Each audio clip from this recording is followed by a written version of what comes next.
Okay, imagine reading from the teacher's perspective. So choose which dashboard you want to look at. I'm going to look at Imagine Reading.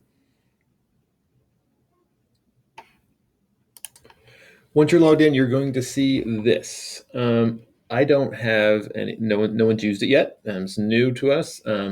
So there's no data, but as you can see, this is the type of data that you'll see. Grading to be done. That's the open responses that, of course, a computer program isn't going to be able to you know grade those. But all the multiple choice questions will be graded for you. Units in progress, you'll click on this and you'll see which units your students are currently engaged in. And so you'll be able to have those conversations. It might lead to some leveled instruction during your small group. Or you could assign different units to different groups, and that could be part of your small group check-ins.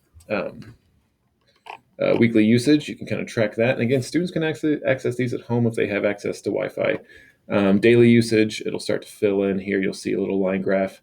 And then student performance, okay? You're going to see their average passage score, their passages complete, and their total usages in minutes, okay? And this could be something, check in with your parents that have access to Wi-Fi at home and can access this. They just log in the portal and access it through Clever, just like I showed you in the other video. So just kind of see your students' progress.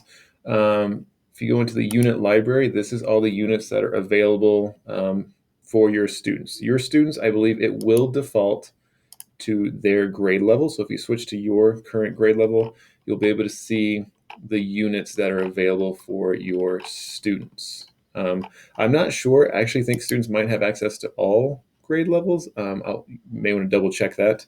But you can kind of go through and see what they have access to, or you can assign them. Okay, and as a teacher, you can kind of go in and see what that is, and you can actually go in and see your class progress if you are assigning them. And there's discussion questions that you can look through and download to share with your class. Could be a small group activity. You could turn the discussion questions into a Flipgrid or a Padlet or some type of digital communication or collaboration with students if you want to do that. Okay, reports. It's just exactly how it sounds. It's reports.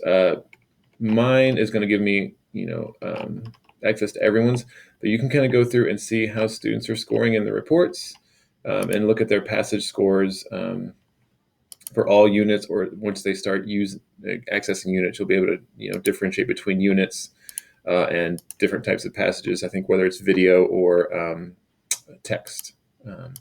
But yeah, you can kind of go through and see how they're scoring. And this might be also a way for you to, fill in your grade book with opportunities for proficiency scoring. If you want to use these proficiency levels, you can also do that. All right, let me know if you have any questions.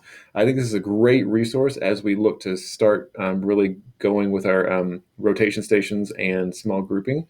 It gives you another pre-built activity that's not just it's a little bit more than just a sit and get. Gives students some autonomy and control over their learning, unless you're assigning.